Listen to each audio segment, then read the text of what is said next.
Assalamualaikum warahmatullahi wabarakatuh. Kembali lagi bersama saya di channel kita kali ini. Oke, pertama-tama saya ingin menjelaskan kali ini kita akan membahas bagaimana caranya melakukan settingan pada modem Zimlink. Oke, modem Zimlink. Nah, modem Zimlink ini termasuk modem yang baru ya guys ya. Banyak teman-teman dari RT RW Net yang menggunakan modem Zimlink ini karena selain daripada dia udah support OMCI, dia juga user friendly user interface. Artinya dia gampang banget nih untuk melakukan settingannya. Oke, pertama kita connect dulu ke modem Zimlink-nya. Nah, di sini Zim A670 kita konekkan dulu. Kalau sudah, nanti kita masuk ke halaman login dari modem Zimlink ini, teman-teman. Nah, kalau untuk koneksi ke WiFi-nya itu passwordnya masih default, yaitu 123456778. Kalau sudah terkoneksi nanti kita bisa masuk ke halaman loginnya. Oke, kita tunggu sebentar. Nah, ini kalau lama nih tadi karena saya sudah melakukan koneksi ke modem ini, jadi dia agak proses. Oke, teman-teman. Pertama kita ketikkan dulu 192.168.1.1. Ini IP default dari modem Zimlink. Nanti akan muncul halaman loginnya. Nah, teman-teman, kalau untuk login ke superadmin itu akunnya ini yang username superadmin, passwordnya superOM. Oke, sekali lagi saya sampaikan untuk login ke Zimlink username-nya superadmin, passwordnya superOM. Sementara kalau kita berikan user login untuk pelanggan, itu kamu bisa berikan ini teman-teman. Oke, kita coba yang untuk ke pelanggan dulu ya. Nah, ini untuk pelanggan. Tujuannya apa? Agar dia tidak bisa utak-atik untuk settingan WAN-nya. Jadi di sini cuma ada WLAN aja. Sementara kalau seandainya kita memberikan dia user yang ini, dia bisa utak-atik WAN-nya. Nah, ini Zimlink ini termasuk produk yang oke. Untuk saat ini, kita nggak tahu ke depannya teman-teman. SuperOM. Oke, yang di username superadmin, passwordnya SuperOM. Lalu kita masuk ke bagian net. Nah, bagi kamu penyedia RT RW net, pastinya kamu sudah mempersiapkan yang namanya PPOE. Ya, biasanya PPOE teman-teman ya. PPOE contoh saja semisal username-nya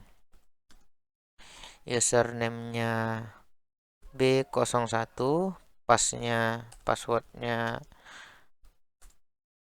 12345, itu yang akan dimasukkan ke sini teman-teman.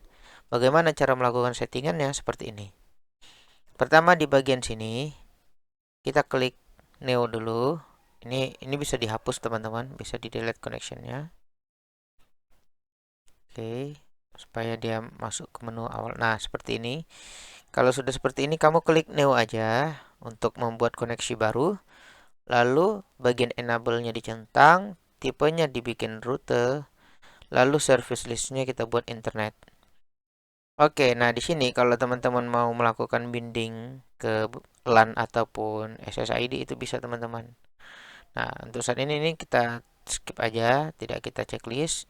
Terus DHCP server enable-nya kita aktifkan. Connection-nya via PPP. Lalu ini IP versi 4. VLAN mode kalau kamu pakai VLAN, kamu bisa tag VLAN 100 atau 200 tergantung dari VLAN kamu. Kalau kamu tidak punya VLAN atau tidak menggunakan VLAN, untag saja teman-teman. Oke, enable NAT checklist. Nah, di bagian username dan password ini yang kamu masukkan username, password PPOE milik kamu. Contoh di sini aku buat B01 dengan password 12345. Untuk menampilkannya agar tidak ragu kita bisa show password. Server name-nya kosongin aja teman-teman ya. Dan ini nggak usah di checklist. Kalau sudah, kita klik apply. Setelah kita klik apply, dia akan proses. Nah, sudah teman-teman. Untuk settingan WAN-nya itu sudah selesai. Lalu kita masuk ke settingan WiFi-nya teman-teman. untuk settingan WiFi, kamu bisa perhatikan fokus untuk channel di auto saja. Kalau mau dibikin channel lain juga boleh, ini bebas tergantung keinginan kamu. Yang perlu kita perhatikan di sini hanya SSID, terus password sama enkripsinya. Enkripsinya pilih AES saja teman-teman. Dan WPS-nya di disable. Udah, itu aja. Jadi sini semisal aku bikin nama wifi-nya rumahku, passwordnya rumah 123. Oke. Lalu di sini kita tinggal klik apply. Nah, ini Bang, protect interval long dan short ini pengaruh nggak Bang? Sebenarnya eh, untuk saat ini kita tidak terlalu memperhatikan antara long dan short karena menggunakan long dan short juga tidak terlalu ada perbedaan teman-teman ya. Tapi kalau seandainya semisal kamu mau wifi-nya itu hanya sekitaran rumah kamu, tidak terlalu kuat pancarannya, ini boleh diarahkan ke short, lalu di sini turunkan ke sekitar 75%. Jadi pancarannya tidak terlalu jauh sampai ke rumah ke rumah tetangga, sehingga yang pakai cuman kamu. Untuk bandwidth, kamu bisa pakai 2040, boleh juga pakai yang 20 atau yang 40. Ini bebas nih teman-teman, opsional ya. Yang kita perhatikan itu hanya SSID, terus password, jangan lupa ininya pilih AES dan WPS-nya di disable. Kalau sudah kita apply aja teman-teman. Nanti di sini akan hilang. Kita tunggu dia berubah menjadi rumahku, lalu kita login ulang. Sudah selesai untuk settingan Zimlink-nya teman-teman.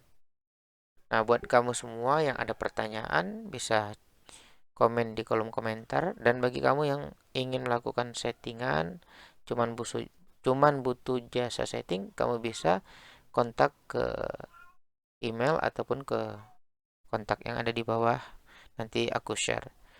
Oke teman-teman, coba kita konekkan ulang apakah sudah berhasil. Nah, ini rumahku. Kita koneksikan pakai password yang tadi, rumah 123. Kalau sudah, nanti dia akan bisa terkoneksi lagi untuk membuka Zimlink-nya. Oke, sebentar. Nah, ini udah berhasil teman-teman. Kalau sudah seperti ini, maka kamu seharusnya sudah berhasil melakukan settingan modem Zimlink. Cuman yang perlu diperhatikan, karena saat ini aku tidak menggunakan ini apa namanya, MikroTik untuk terhubung ke jaringan. Jadi di sini statusnya unconnected, teman-teman. Kalau seandainya kamu sudah terhubung semisal pakai OLT dan OLT-nya itu sudah masuk ke modem Zimlink kamu, maksudnya fiber optiknya sudah masuk, redamannya nanti akan muncul di sini tag RX-nya. Lalu internet statusnya connected, IP address dan subnetnya juga sudah dapat di sini teman-teman. Kalau sudah seperti itu maka modem Zimlink kamu sudah terhubung. Untuk yang lain-lain mungkin kita bahas di pertemuan berikutnya. Oke, terima kasih teman-teman. Assalamualaikum warahmatullahi wabarakatuh.